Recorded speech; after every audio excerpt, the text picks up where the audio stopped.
ഈശ്വര സ്നേഹം നിറഞ്ഞവരെ, എട്ടുനോയും കാഴ്ചകളും പരിശുദ്ധ കന്യാമറിയത്തിന്റെ ജനന തിരുനാൾ ആഘോഷിക്കുന്ന സുന്ദരമായ ശുഭങ്ങളിലൂടെയാണല്ലോ ഈ സെപ്റ്റംബർ മാസം കടന്നു പോകുന്നത്. ഈ സന്തോഷവേളയിൽ പരിശുദ്ധ അമലോത്ഭവ മാതാവിനെ കുറിച്ച് രണ്ട് വാക്ക് പറയുവാൻ ഞാൻ ആഗ്രഹിക്കുന്നു.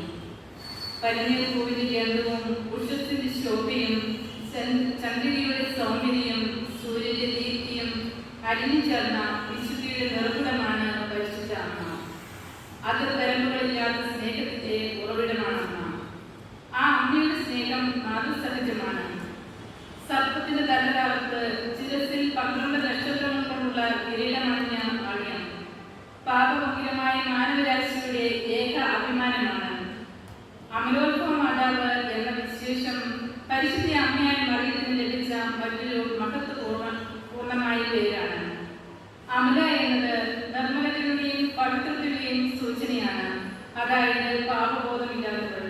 പരിശുദ്ധ അമലോത്ഭവ മാതാവ് ജന്മം കൊണ്ട് പാപിരിക്കുകയും കർമ്മം കൊണ്ട് പാപത്തിൽ നിന്ന് അകന്നു ജീവിച്ചോളുമാണ്. പരിശുദ്ധ മാതാവിന്റെ അമലോത്ഭവ തിരുനാൾ സഭ ആചരിക്കുന്നത് ഡിസംബർ 8-ാം തീയതിയാണ്. റോമിലെ അഗ്നിശമന സേനയുടെ പ്രധാന തിരുനാളാണ്.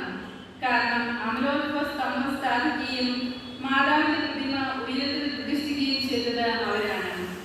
പരിശുദ്ധ അമ്മയുടെ അമലോത്ഭവത്തെ കുറിച്ചുള്ള ചിന്തകൾ ഓരോ ക്രൈസ്തവനും ഉണ്ടായിരിക്കേണ്ട ജീവിത വിശുദ്ധി, മറിയം ജന്മത്തിനും ജീവിതത്തിനും കാത്തു സൂക്ഷിച്ച കൃപ, മാമോദീസയിലൂടെ നേടിയവരാണ് നാം ഓരോരുത്തരും. ജന്മഭാവത്തിൽ നിന്ന് മാമോദീസ എന്ന കൂദാശ വഴി മോചനം നേടിയ നാം പരിശുദ്ധ അമ്മയെ പോലെ നിത്യതയിലേക്ക് പ്രവേശിക്കാനാവുന്ന വിധത്തിൽ ആത്മശരീര വിശുദ്ധികൾ കാത്തു സൂക്ഷിക്കണമെന്നും ദൈവകൃപയിൽ ജീവിക്കണമെന്നും അമലോത്ഭവം എന്ന വിശ്വാസ സത്യം നമ്മെ പഠിപ്പിക്കുന്നു. അമലോത്ഭവ സത്യം എന്നത് പെട്ടെന്നുണ്ടായ ഒരു വിശ്വാസമല്ല. ആദ്യ നൂറ്റാണ്ട് തുടങ്ങി പരിശുദ്ധ കന്യാമറിയത്തിന്റെ കളങ്കരഹിതമായ ജന്മവും പാപരഹിതമായ ജീവിതവുമെല്ലാം ക്രിസ്ത്യാനികളുടെ വിശ്വാസമാണ്.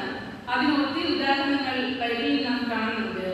ദൈവത്തിന്റെ മകൾ, പരിശുദ്ധാത്മാവിന്റെ മണവാട്ടി, ഈശോയുടെ അമ്മ എന്നൊക്കെ മാതാവിനെ വിശേഷിപ്പിക്കുന്നുണ്ട്. പരിശുദ്ധ കന്യാമറിയത്തെ കുറിച്ച് സഭ ഔദ്യോഗികമായി പഠിപ്പിക്കുന്ന വിശ്വാസ സത്യങ്ങളിൽ ഒന്നാണ് അവൾ അമലോത്ഭവ എന്നത്. ജന്മപാപമില്ലാതെ ദൈവത്തിന്റെ പദ്ധതിക്കായി മാറ്റപ്പെട്ടവൾ. മിസ്റ്റർ ലൂയി മോൺഫോർട്ട് കൂടെ ഉരുവിട്ടിരുന്ന വാക്കുകളാണ്: ഓ അമലോത്ഭവ മറിയമേ, ഞാൻ പൂർണ്ണമായും നിന്റേതാണ്. തിരുത്തലുകൾക്ക് വേണ്ടി ഒരുങ്ങുന്നതിന് ഏതാനും ദിവസം മുമ്പ് മാതാവിന്റെ അമലോത്ഭവ തിരുനാൾ സഭ ആഘോഷിക്കുന്നു. എങ്കിൽ അമ്മയുടെ തിരുസഭയിലുള്ള വലിയ സ്ഥാനത്തെയും ബഹുമാനത്തെയും സൂചിപ്പിക്കാൻ തന്നെയാണ്. രക്ഷകന്റെ വരവിന് വേണ്ടി കാത്തിരിക്കുമ്പോൾ മാതാവിനെ മറന്നുള്ള ഒരു വിശ്വാസം സഭയിലില്ല.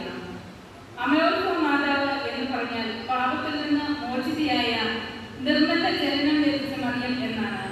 മാതാവിനെ മുറുകെ പിടിച്ച് അമ്മയുടെ മാധ്യസ്ഥം അപേക്ഷിക്കാം. അതിനായി നമുക്ക് അമ്മയോട് ചേർന്ന് പ്രാർത്ഥിക്കാം. ദൈവം നമ്മെ ഓരോരുത്തരെയും അനുഗ്രഹിക്കുമാറാകട്ടെ. നന്ദി.